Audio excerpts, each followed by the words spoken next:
Good afternoon. My name is Scott Redler, Chief Strategic Officer. I'm like, who am I? Of T3Live.com. Welcome to today's recap and look ahead. I guess it's been somewhat of a long day, a long shortened week. Here we are ahead of tomorrow's jobs report. Markets hovering near highs again. That psychological 2100, which for some reason we just can't get above. And every time we get there, traders just want to get ready for some kind of breakout that might take place that just hasn't happened yet. So you have that, anxiousness around the board. There was some decent action this morning. Yesterday we had that red dog reversal. You had a little bit of upside follow through in the first half hour. You could have sold some strength, but then it looked like, we were going to kind of fall apart, right? Oil was down over 4.5%. Spiders pushed above yesterday's high and then the high from last week and then traded below it. And, I know I pared some stuff down and then got stopped out of some things and some things I didn't. And now we're like right smack in the range and as far as the day. And if you look at my Twitter, you'll see that I put the 5-minute chart of the spiders and like where if we go to would be a spot to potentially buy back if you sold the strength in the morning, and came right into that zone. So anyway, let's just go run through a few things. Here you go. Okay, here is the chart of the S&P, and here is big resistance that we haven't been able to get above in quite some time. You can even go further back and see how many times we're up here. Remember, this just was not fun. Anytime the market looked good and ready to break out, it didn't happen. And then finally, in the summertime, we all know what happened. Boom. Just memory lane, double bottom, intermediate, boom, right back up. Start the year, boom, double bottom again, intermediate resistance, and lo and behold, here we are again. So what's now? What to do? So anyway, here we are. Looking somewhat constructive, above all the moving averages, a stone throw away from, the high of, the high of last Friday. So did some consolidation. We worked off some of the overbought condition, and question is, what could happen? ADP was strong, and I think the market would like an inline report. Market doesn't want another plus 40,000 or 50,000 or 60,000. I think it wants 140 to 175. 140 to 175. I think maybe we get going a little bit, and then maybe you see some of that flight to safety done. As far as today, kind of interesting on, we had the pullback and right into the zone from the morning. Okay, remember that zone that I talked about? Okay, on the 5-minute chart. First of all, we came into resistance. Look at that, and then this was where was yesterday? Yesterday. Okay, this is where we spent most of the day. And, here's where we broke out from. And this is kind of where we came into, give or take a little bit. Not bad. So, and then if you didn't want to buy the dip, you had your first little 5-minute move, 5-minute move, 5-minute boom, 2 candles. Broke above the descending channel from the morning. You could have driven this. So maybe you covered your short, maybe here you got long, and what was more important, it held. So I think this is kind of when I got back involved. I was stopped out of the spiders. I think when it went below here, I'll get to the spiders, and this is when I got back involved long, made a little bit of money back, and I actually held a little bit into tomorrow. Just tier 1, nothing more than that. Last time I went to the jobs report, I had like a tier 2. So here, you go to the spiders. This is where we broke out from, and hovered right around there. Yeah, they took it a little bit lower, which the computers always do, but dribble. Here's your upper flag that failed. Okay, then tried again and failed, and then boom, your descending channel. Okay, broke above it, and then didn't fail, hung above it. So this was your spot for the last hour to get back involved for what is a decent 50-cent move or so. What's 50 cents amongst friends? And then we closed somewhat decent. You go back to the daily. If you want to look around the horn, on the positive side, which is good, you have the Qs. Qs, closed above yesterday's high, above the moving averages. That's what we wanted. We wanted some relative strength to come back to the Qs. The bios, also, closed above yesterday's highs, held in there. So, playing some catch up. What did Russell do? What King Russell do? Not too king, but ooh, look at this, a little wedgie. Here's a boom. Boom, we'll see what happens here. Holding in here, this might be something to look at for tomorrow. Okay, because if we have a strong jobs report and the dollar goes up, you might see some commodities go weaker. You might see some oil get weaker, so the Russell could play some catch up, so we'll figure that out for tomorrow. What happened was that, threw some people off was the USO. Look at that potent move to the downside, okay? Below the moving averages, took out the weekly range.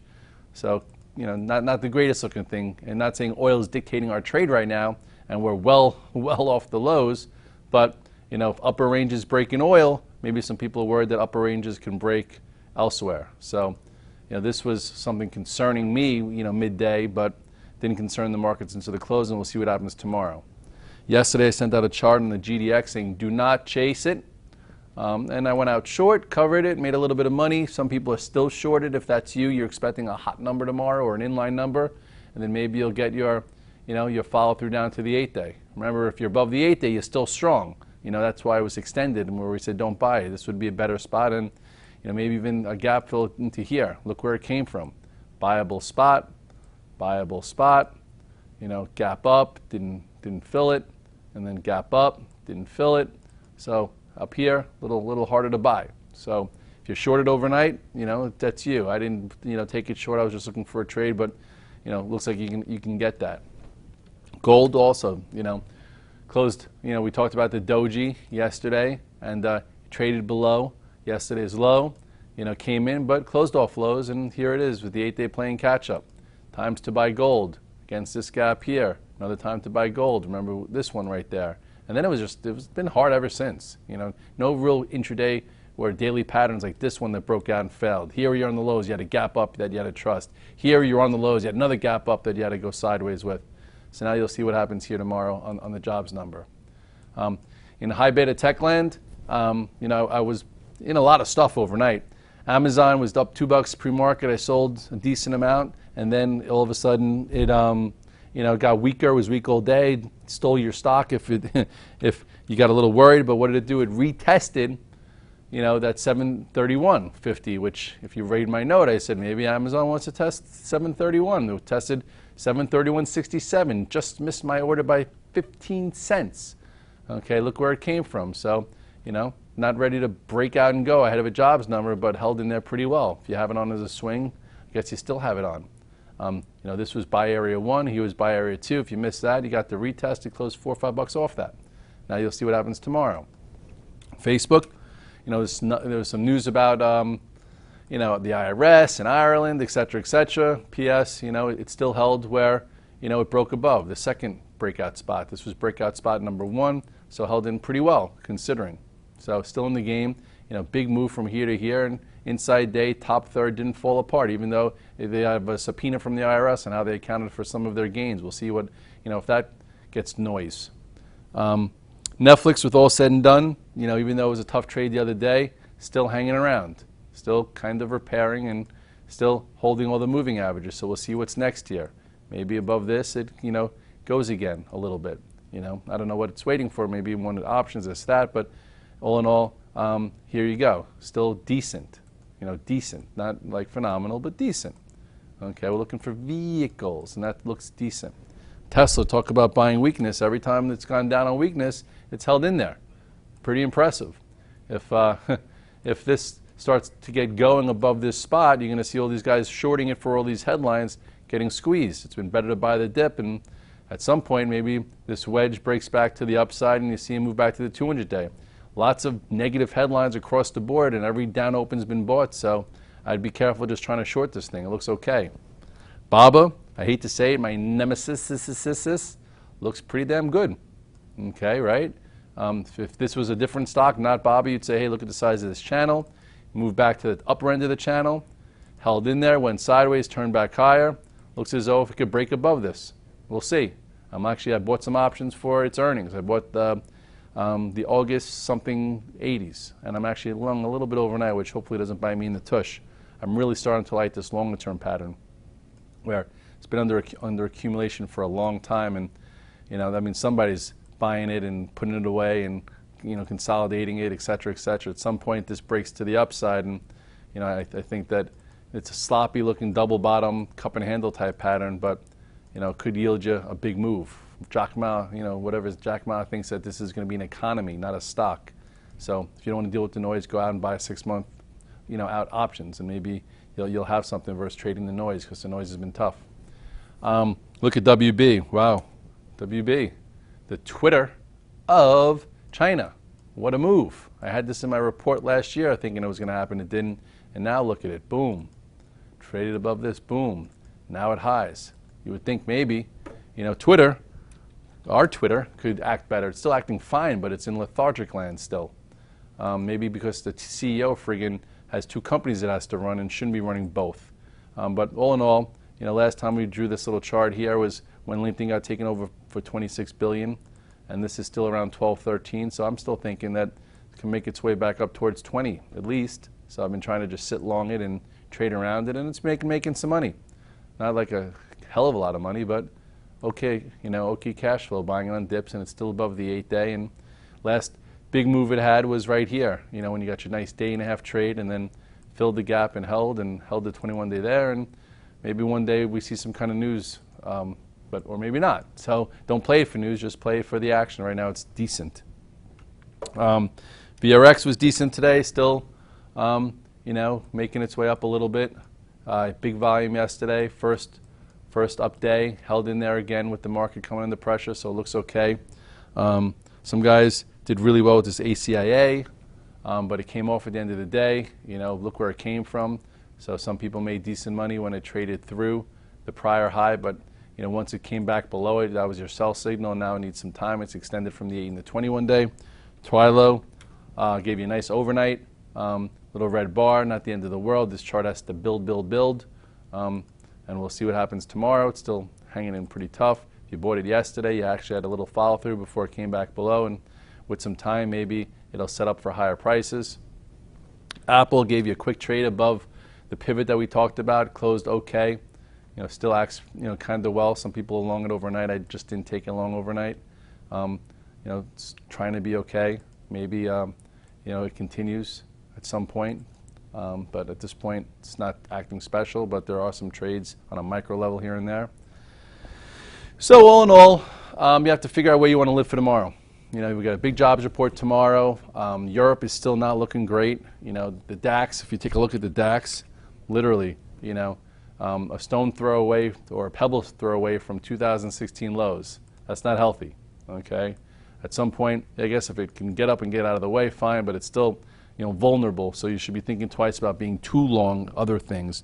Deutsche Bank, still acting as if there's a problem. No rally here below every moving average.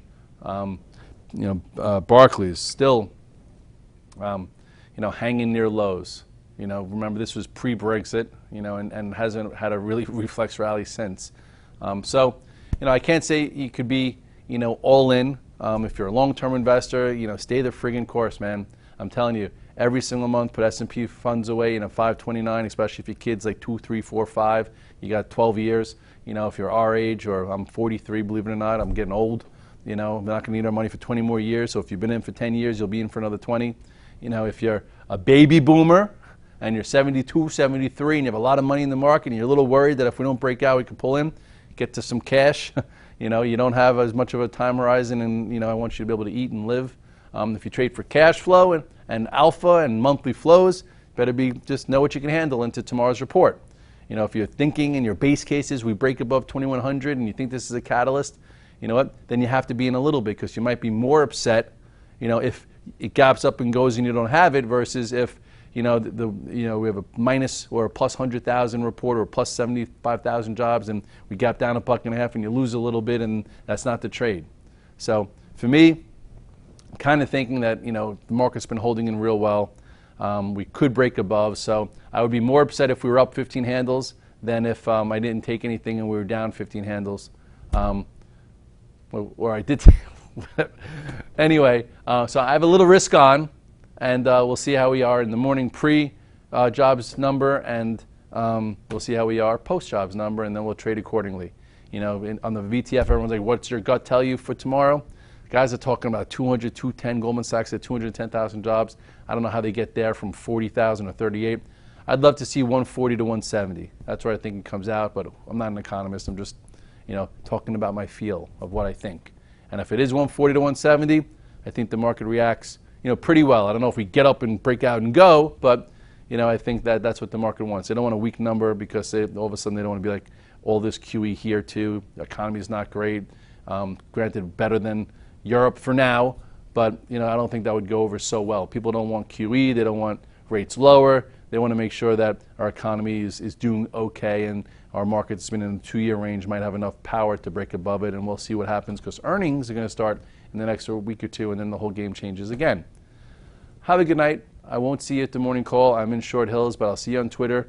Thirsty Thursday. Have some drinks and relax a little bit, and don't drink too much because you need to have your wits about you for tomorrow because there could be a lot of action. Have a good night.